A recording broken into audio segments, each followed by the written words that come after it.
After the Galactic Council massacred our allies, Earth's warships rushed in to deliver fierce justice as twin sons of Pelora Prime blended off the shimmering hulls of the Thauri ceremonial ships. As they approached the heart of the Galactic Council's capital, the entire system had gathered in anticipation, thousands of vessels drifting in formal formation, broadcasting the induction of the Thauri Confederacy into the Council's central circle. It was a moment of celebration, not just for the Thauri, but for humanity as well. For years, Earth and Thauri forces had stood side by side, defending outer systems from pirate factions and rogue artificial intelligences. The two civilizations had grown close through joint ventures, trade, shared exploration, and even cultural exchange. Humanity, still considered one of the newest species among the galactic community, had earned a measure of respect thanks to its partnership with the Thauri. Now, the Council was recognizing that alliance formally. Ambassador Mila Rowe, Earth's representative on Council Prime, watched from the upper gallery as the Thauri delegation ascended the central dais. Dressed in flowing silver robes, Chancellor Virel of the Thauri gave a brief nod to the assembled leaders. Before turning to face the speaker's podium, today, Virel began. His voice, amplified throughout the chamber, marks a step not just for the Thauri, but for the unity of our shared future. In peace, we reach farther. In trust, we rise higher. The chamber filled with soft tones of agreement. Protocol drones hovered silently overhead, scanning the crowd and recording the event for broadcast. For a moment, it felt like history was unfolding in the best way possible, and then everything changed. Without warning, the drones shifted positions. Their smooth surfaces unfolded to reveal hidden emitters. Bright pulses of light flickered for only a second before high-pitched energy blasts filled the room. Virel collapsed before finishing his next sentence. The rest of the Thauri delegation barely had time to react. Panic swept through the chamber. Some delegates ducked for cover. Others tried to activate personal shields or flee the gallery, but the drones were too fast. Designed for surveillance, they had clearly been repurposed, transformed into precision strike platforms. Ambassador Rowe threw herself behind a security column. Barely avoiding the glancing beam that scorched the floor beside her, she activated her emergency beacon, sending a high-priority signal back to Earth. Her voice trembled, but she forced herself to speak clearly. "This is Ambassador Rowe," she said, breath shallow. "Council Prime has opened fire on the Thauri delegation. Repeat, this was not an accident. The Thauri are under attack. I am requesting immediate extraction." It was over in less than 3 minutes. The once proud daze was now scorched and silent. The Thauri lay unmoving, surrounded by a pool of silence and smoke. The drones retracted their weapons and returned to passive mode, as though nothing had happened. Council guards entered not to offer aid, but to secure the exits. A voice came over the main broadcast system, calm and carefully worded, "Due to the discovery of classified intelligence indicating a threat to galactic security." The voice said, "Council Command has executed a containment protocol. The Thauri Confederacy is hereby removed from consideration for Council membership." There was no trial, no explanation, no evidence offered. Ambassador Rowe, still hidden in the corridor shadows, understood in that moment what had truly happened. This wasn't a misunderstanding. It was a decision deliberate, calculated, and carried out in full view of the galaxy. She slipped through a maintenance corridor, her beacon still active. Her only goal now was to survive long enough to deliver the truth. On the far side of the galaxy, Earth's early warning systems picked up her signal. The message was short, but enough. By the time Admiral Voss of the United Terran Command heard the transmission, he was already giving orders. "Alert all fleet groups," he said. This wasn't war. This was betrayal, and Earth does not forget its friends. After the Galactic Council massacred our allies, Earth's warships rushed in to deliver fierce justice at the emergency session of the United Terran. Assembly convened just 2 hours after Ambassador Rowe's transmission arrived. Representatives from every colony and Earth-based nation filled the circular chamber. Beneath the Terran spire in Geneva, a blue-tinted hologram of the council chamber floated above them, silent footage of the ceremony turned massacre. The image froze on the final frame. Chancellor Virel collapsing as council drones hovered overhead, their weapons still glowing. No one in the room spoke. The silence was not from shock alone, it was a quiet of something much heavier taking root. President Alara Mendel stood at the center podium, hands clasped tightly behind her back. Her face, usually calm and diplomatic, carried the weight of the moment. We were not warned. We were not consulted. And we were not spared the truth. She turned slowly, looking at each delegate. The Thauri were not just our allies. They were our partners in peace. And today, they were silenced without cause, without trial, and without dignity. She tapped the control on the podium. Play it again. No sound. The room watched the attack once more. It was the third time. No one looked away. The council has released a public statement calling this a containment protocol. Mendel continued. They claim to have evidence of a Thauri conspiracy, but they have shared none. There has been no request for mediation, no due process, just silence and force. General Dane Voss, commander of United Terran Command, stepped forward, tall and gray-haired. He wore the black and silver uniform of Earth's highest military office. His voice was firm, though not raised. The fleet is on high alert. All outer colonies have moved to defensive posture. I recommend we move immediately to protect our citizens abroad and investigate what else the council may be hiding. A representative from Mars leaned forward. And what if this wasn't a one-time act? What if the council sees us next? They already do, replied Admiral Voss. The Thauri stood with us. That was their only mistake. President Mendel paused. What is our position, then? A soft hum followed as the chamber's lights dimmed slightly, signaling a vote was about to be cast. One by one, the digital counters lit up on the walls. It wasn't close dot to 1-6, a supermajority. The Terran Assembly had voted in favor of launching a full-scale investigation, providing military escort for all diplomatic missions, and mobilizing defensive forces in case of further escalation. But the unspoken message was far clearer. Earth would not remain silent. That evening, across Earth and its colonies, the news spread rapidly, not through dramatized headlines, but raw footage and simple facts. The images of the fallen Thauri, the Council's brief statement, and Ambassador Rowe's narrow escape were enough to ignite something far deeper than outrage. In the orbital shipyards of Luna, crews began emergency deployment protocols. Engines that had been dormant for weeks flared to life. The Vindicator, Earth's flagship, initiated launch procedures under the command of Captain Aria Cortez, a seasoned officer, known for her calm under pressure and her refusal to abandon allies. Even in hostile space dot in the skies above Saturn's Moon Titan, swarms of Terran drone fighters formed into escort wings, joining the mobilization. Military transports from Earth's Pacific coast, Mars's low orbit, and Europa's ice ports began preparing for long-range support operations.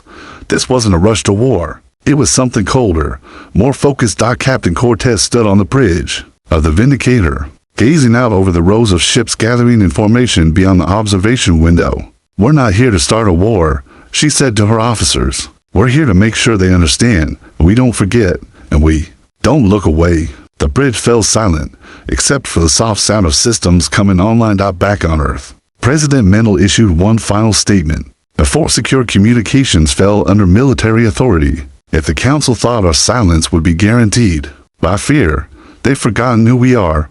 We will stand for truth. We will stand for those who stood beside us, and we will not stand down. After the Galactic Council massacred our allies, Earth's warships rushed in to deliver fierce justice inside the high tower of Council Prime, where the vast marble hallways echoed with quiet authority. Supreme Speaker Zel Darnik stood before the inner chamber. His long, scaled hands rested behind his back as he stared out over the polished domes and greenlit spires of the capital city. He had just ended a secure session with the inner circle leaders from the most influential species of the Council. The official message had already been sent across the networks. The Thauri Confederacy had posed an undisclosed threat, and the emergency response was necessary to maintain galactic stability. The language was carefully written, technically true, politically absolute, but behind closed doors, the reasoning had been far more personal. The Thauri's growing alliance with Earth had shifted the balance of power too quickly. To young civilizations, barely a century into spaceflight, had become influential without the permission of the old guard.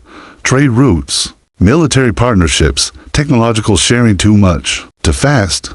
It had made the Council nervous, and so a decision was made. Containment. Yet even now, Darnik found himself pacing, not out of doubt, but out of calculation.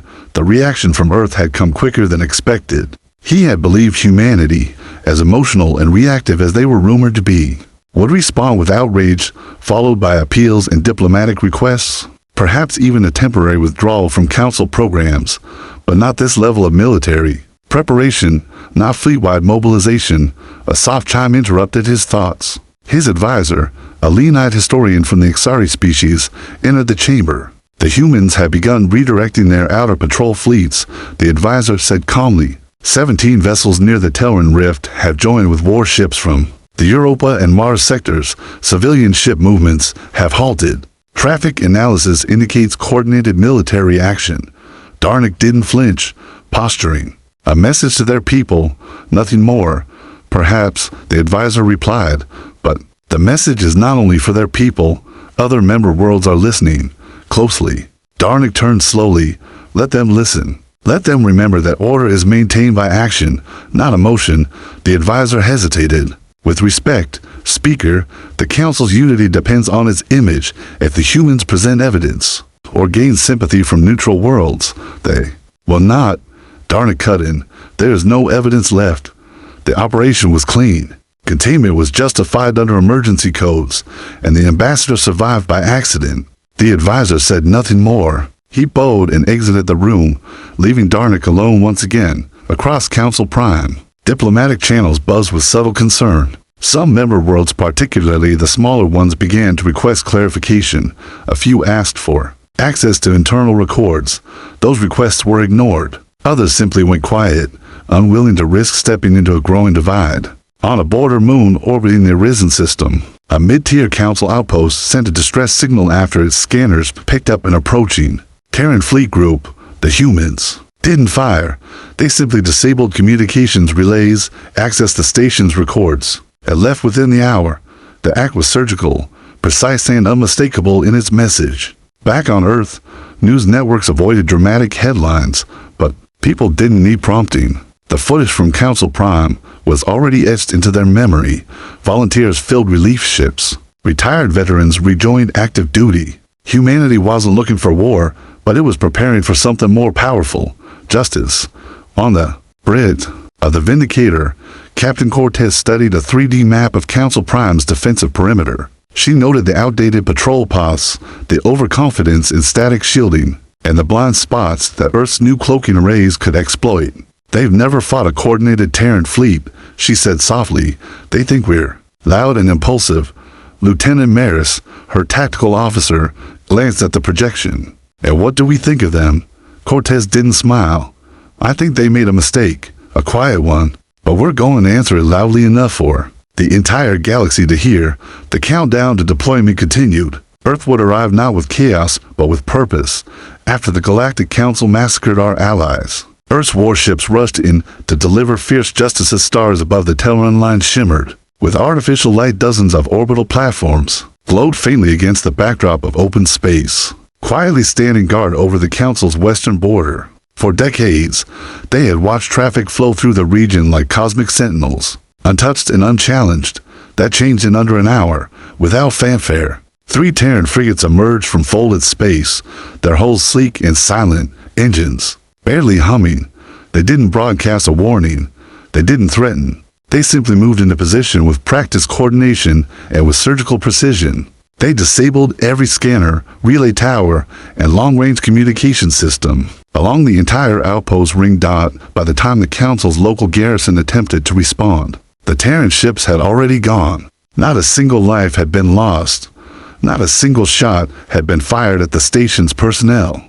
But the message was clear. Earth was no longer asking for answers. On the bridge of the Vindicator, Captain Aria Cortez reviewed the data feed. Her crew operated with crisp, silent focus across the fleet. 29 ships had already completed similar missions. Every Terran strike followed the same pattern: swift insertion, target disablement, and rapid extraction. No damage to infrastructure. No open engagements, only silence and presence. These aren't attacks, said Lieutenant Maris, scanning the fleet map. They're demonstrations. Correct, Cortez replied. We're showing them we know where they are. We're showing them how easily we could strike if we chose to. And more importantly, we're showing the rest of the galaxy who still plays by rules.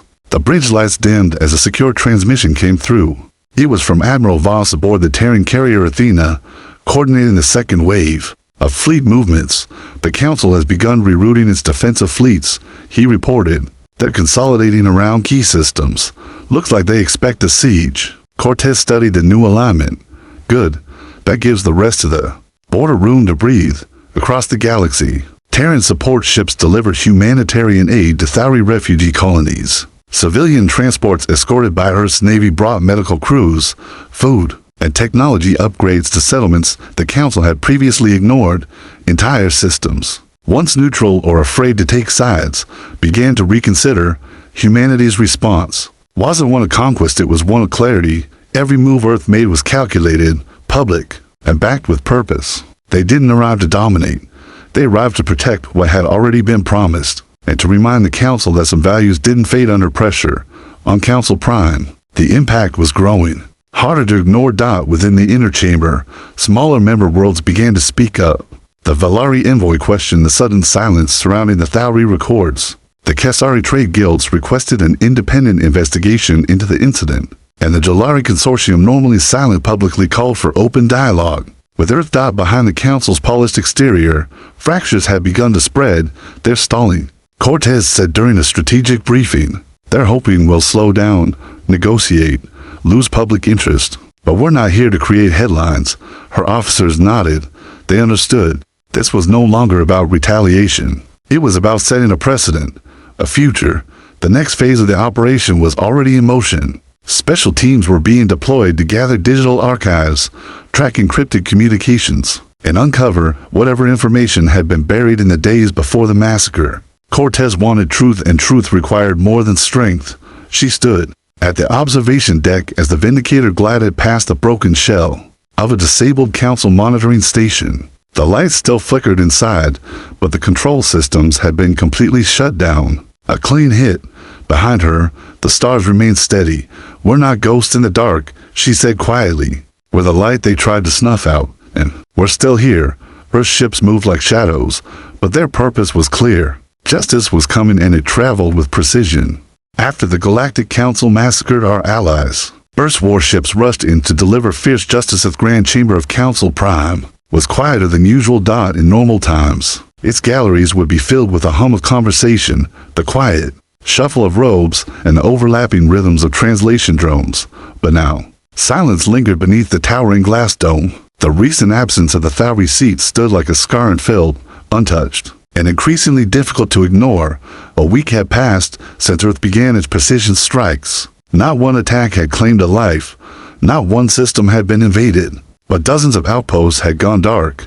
Hundreds of Council facilities had been scanned, copied, and bypassed without resistance. Terran ships appeared and vanished like whispers on the edge of every sector, leaving only silence and uncertainty behind. Supreme Speaker Zel Darnik sat at the center of the Council table, his expression neutral, but his fingers tapping against the polished surface.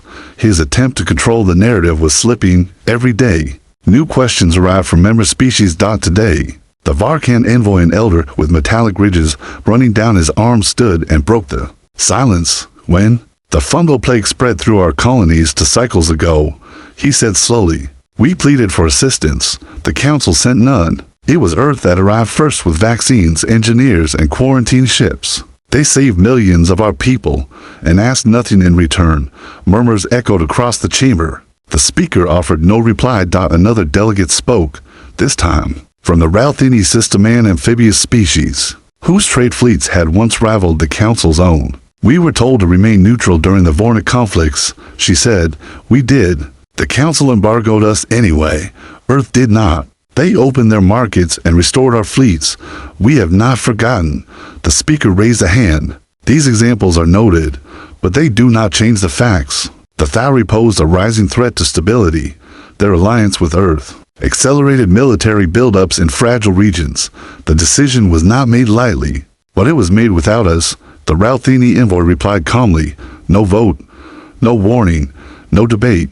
The silence returned only this time, heavier. Across the galaxy, these same questions were spreading. On once silent worlds, old records were being reviewed, videos of Earth's humanitarian efforts, transmissions of cooperative missions between Thauri scientists and Terran explorers. The stories the Council had tried to contain were now being Remember Dan Reddold? Meanwhile, aboard the Vindicator, Captain Aria Cortez studied a series of encrypted packets recently recovered from a council communications relay. Her tech officer, Lieutenant Quan, hovered over the console beside her. These were flagged as obsolete, Quan said, fingers moving quickly. But someone tried to bury them under layers of outdated storage metadata. Very old technique, very deliberate. Cortez watched as the data decrypted. Dozens of council internal memos began to appear dated months before the Thauri's arrival on Council Prime. Each one referenced concerns about the growing human-Thauri alliance, its potential to shift trade routes, and the shared military tech that made both species increasingly independent. One entry from a senior council aide caught her attention. Should the Thauri's application move forward with Earth's backing, the balance of influence will tip beyond recovery. A preemptive containment event may be necessary to preserve long-term unity. Cortez's jaw tightened. They didn't fear war. They feared losing control. The fleet's intelligence teams immediately prepared a transmission. The documents would be distributed not through official channels, but directly to the systems that needed to see them most. Back on Council Prime, cracks in unity widened. More delegates began requesting independent reviews of the Council's internal security authority. A few even demanded Earth be invited to speak in a special session. The speaker refused, but the silence that followed was different this time.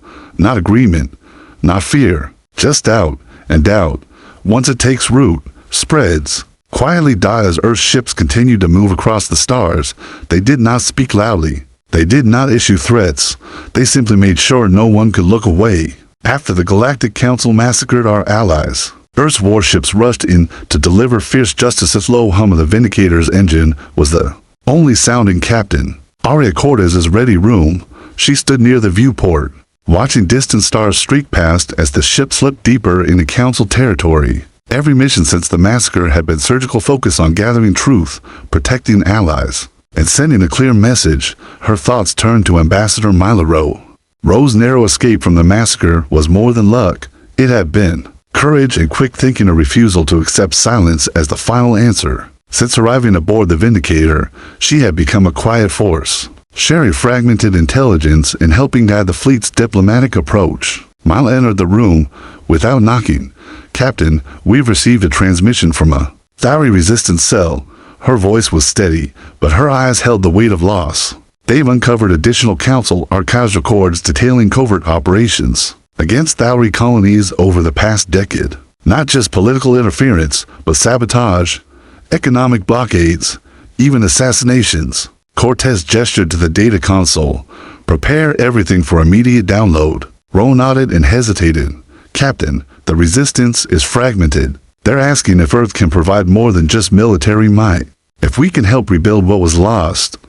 A silent understanding passed between them. We will. Cortez said simply. They deserve that much and more. Meanwhile, back on Council Prime, Supreme Speaker Zell Darnick paced the marble floors of his private chambers. The leak of internal council documents had shattered the carefully constructed facade of unity. What was worse, worlds once loyal now whispered about rebellion and reform. His aide entered with a new report. The Terran fleet has deployed diplomatic envoys to several neutral systems. They offer aid, protection, and transparency. Public opinion is turning against the Council's silence. Darnick's expression hardened. Then we must act decisively, quietly. If we lose control now, the entire structure collapses. At that moment, a secure channel lit up. It was a voice he had not expected to hear. Speaker Darnick. This is Counselor Lyra of the Velari. We must talk. Lyra's tone was urgent, but controlled. The Council's actions have sown distrust. We cannot govern without the support of the people. I propose a summit Earth and the Council to discuss a path forward. Darnick clenched his jaw. Your proposal will be considered. As the call ended, he knew this was no longer a battle of fleets or firepower. It was a battle for the heart of the galaxy. Days later, aboard the Vindicator, Captain Cortez prepared to receive Council representatives for the proposed summit. The ship's atmosphere was tense, hope mingled with caution. Ambassador Rowe stood beside her, reviewing security protocols and diplomatic briefings. They're wary, she said, but they want to talk. They fear Earth's influence is growing. Cortez nodded. We don't want dominance. We want justice and peace. As the Council delegation ship docked, Cortez felt the weight of history pressing down on the moment. When the Valari envoy stepped aboard, she was greeted with calm professionalism but also a guarded gaze. The summit began with difficult questions, tense exchanges, and a fragile willingness to listen. Both sides spoke of trust broken and futures uncertain. And through it all, Earth's message remained clear. Justice was not vengeance, truth was not optional, and the galaxy's peace depended on recognizing both. After the Galactic Council massacred our allies, Earth's warships rushed in to deliver fierce justice's summit room aboard the Vindicator was a stark contrast to the grandeur of Council Prime. Its walls were functional, with displays tracking the ongoing fleet movements, live feeds from border systems, and encrypted comm channels humming softly. Yet within this sterile environment, the weight of a galaxy's fate pressed heavily on the gathered diplomats. Captain Aria Cortez stood just outside the chamber, her posture rigid, but her mind alive with every word exchanged inside. Ambassador Milaro led the Terran delegation, a mix of scientists, military advisors, and diplomats who had already endured weeks of tense negotiations. Inside, Counselor Lyra, the Valari envoy, spoke with cautious sincerity. We did not expect your arrival to be so swift or so measured. The galaxy has long feared a human tempest. Your restraint has surprised many. Ro responded evenly. Restraint is not weakness, it is resolve. We honor those lost and fight not to conquer, but to restore balance. The conversation stretched for hours. Behind the rhetoric, deep division surfaced between those who wanted to preserve the old order at any cost and those willing to confront past mistakes. Earth's unveiling of the Council's covert operations against the Thauri had cracked the illusion of unity. Meanwhile, in the outer corridors, Captain Cortez reviewed fleet reports. The Terran forces remained vigilant, ready to respond to any threat, but refusing to escalate without cause. The eyes of the galaxy watched closely. Suddenly, the summit chamber doors hissed open. An aide hurried in, whispering to Lyra. She turned to the Terran delegation, her face grave. We have intercepted an unconfirmed message. A faction within the Council opposes this dialogue and they are mobilizing forces near the Sol sector. The room tensed instantly. We cannot let this derail progress, Cortez said firmly, stepping inside. If the Council's unity depends on silence and fear, then it is already broken. Ro nodded. Our alliance with the Thauri resistance has uncovered more than just archives. They warn of a coup plans to seize control and continue the cycle of suppression. Lyra's eyes darkened. If that happens, peace will be lost. The Terran delegation moved quickly to adjust fleet readiness. Every ship increased patrols around critical sectors, coordinating with loyal Council worlds ready to support the summit's mission. Hours later, a secure transmission from the Thauri resistance commander reached the Vindicator. We have credible intelligence. The rogue faction plans to strike within 48 hours. Their target is not just Earth or the Thauri but any who seek reform. Captain Cortez gathered her command staff. We must be ready not only to defend ourselves, but to protect those who stand with us. The following day was a tense waiting game. Earth's fleet moved with precision, shadowing Council vessels, ready to intercede. The summit continued, now underscored by the threat looming over every word. At last, the rogue faction revealed itself not with open warships, but through sabotage and targeted strikes on diplomatic outposts. Chaos flared in pockets across the border. Cortez ordered a measured response, defensive maneuvers to protect civilians and strategic points, while diplomatic teams pushed for calm and unity. In one decisive moment, the Vindicator intercepted a Council warship attempting to breach the summit's security perimeter. Cortez ordered a warning volley, a series of disabling pulses designed to immobilize, not destroy. The Council warship halted. Its captain broadcast a message. We act in the name of the Council's true order. Your presence is illegal. Cortez responded without hesitation. Your order is broken. Surrender peacefully or face consequences. We fight for justice, not conquest. After tense minutes, the rogue ship powered down weapons systems. It was the first victory not of firepower, but of resolve. The message spread quickly. Within days, more factions within the Council reconsidered their stance. The hope for genuine reform and a galaxy where justice and truth could prevail grew stronger. On the Vindicator's bridge, Cortez allowed herself a rare moment to breathe. The road ahead remained uncertain, but for the first time since the massacre, the galaxy seemed ready to listen and Earth was ready to lead. After the Galactic Council massacred our allies, Earth's warships rushed in to deliver fierce justice as dawnlight filtered through the Vindicator's observation deck, casting long shadows across Captain Aria Cortez's face. The summit had concluded not with the thunder of war, but with the careful forging of new bonds. It was a fragile peace, born from truth and resolve. Council Prime's once impenetrable walls now echoed with voices determined to change not just for Earth or the Thauri, but for every species caught in the Council shadow. Inside the Grand Hall, Supreme Speaker Zeldarnik stood before a gathering of delegates, his usual confidence tempered by the recent fractures within the Council. He addressed the Assembly. The actions taken against the Thauri were carried out with the intention to preserve order, he said. But we have heard the voices of those who demand accountability. It is time for a new era, one where justice guides our steps, not fear. The hall erupted in a mixture of applause and cautious whispers across the sectors. Transmissions carried the message. Earth's intervention had shattered more than silence, it had shattered complacency. Aboard the Vindicator, Cortez and Ambassador Milo received reports from the Thauri resistance. Colonies once isolated and abandoned were now receiving aid and protection. Refugees returned home, their trust in humanity and their new allies slowly rebuilding. Ro turned to Cortez, her eyes reflecting hope. This is only the beginning, but it is a beginning built on the truth we refuse to let die. Cortez nodded. Justice isn't about revenge. It's about restoring balance and reminding the galaxy that some lines cannot be crossed. The Terran fleet began withdrawing from the outer sectors, leaving behind escort vessels to assist in rebuilding efforts and to ensure the Council remained transparent in its reforms. Yet the victory was not without cost. Lives lost, alliances tested, and scars left on both sides. Cortez remembered the faces of the fallen, the sacrifices made in silence and shadow, while humanity had emerged stronger, united not just by technology or firepower, but by unwavering resolve. On a quiet moment, Cortez looked out into the stars. The infinite darkness now filled with promise. The galaxy is watching, she said softly. We have shown them what it means to fight for justice, not power, and as long as we stand, no one will forget. The stars outside shimmered, silent witnesses to a new chapter in galactic history. Earth had arrived not as conquerors, but as guardians, and the message was clear. Justice would always find a way.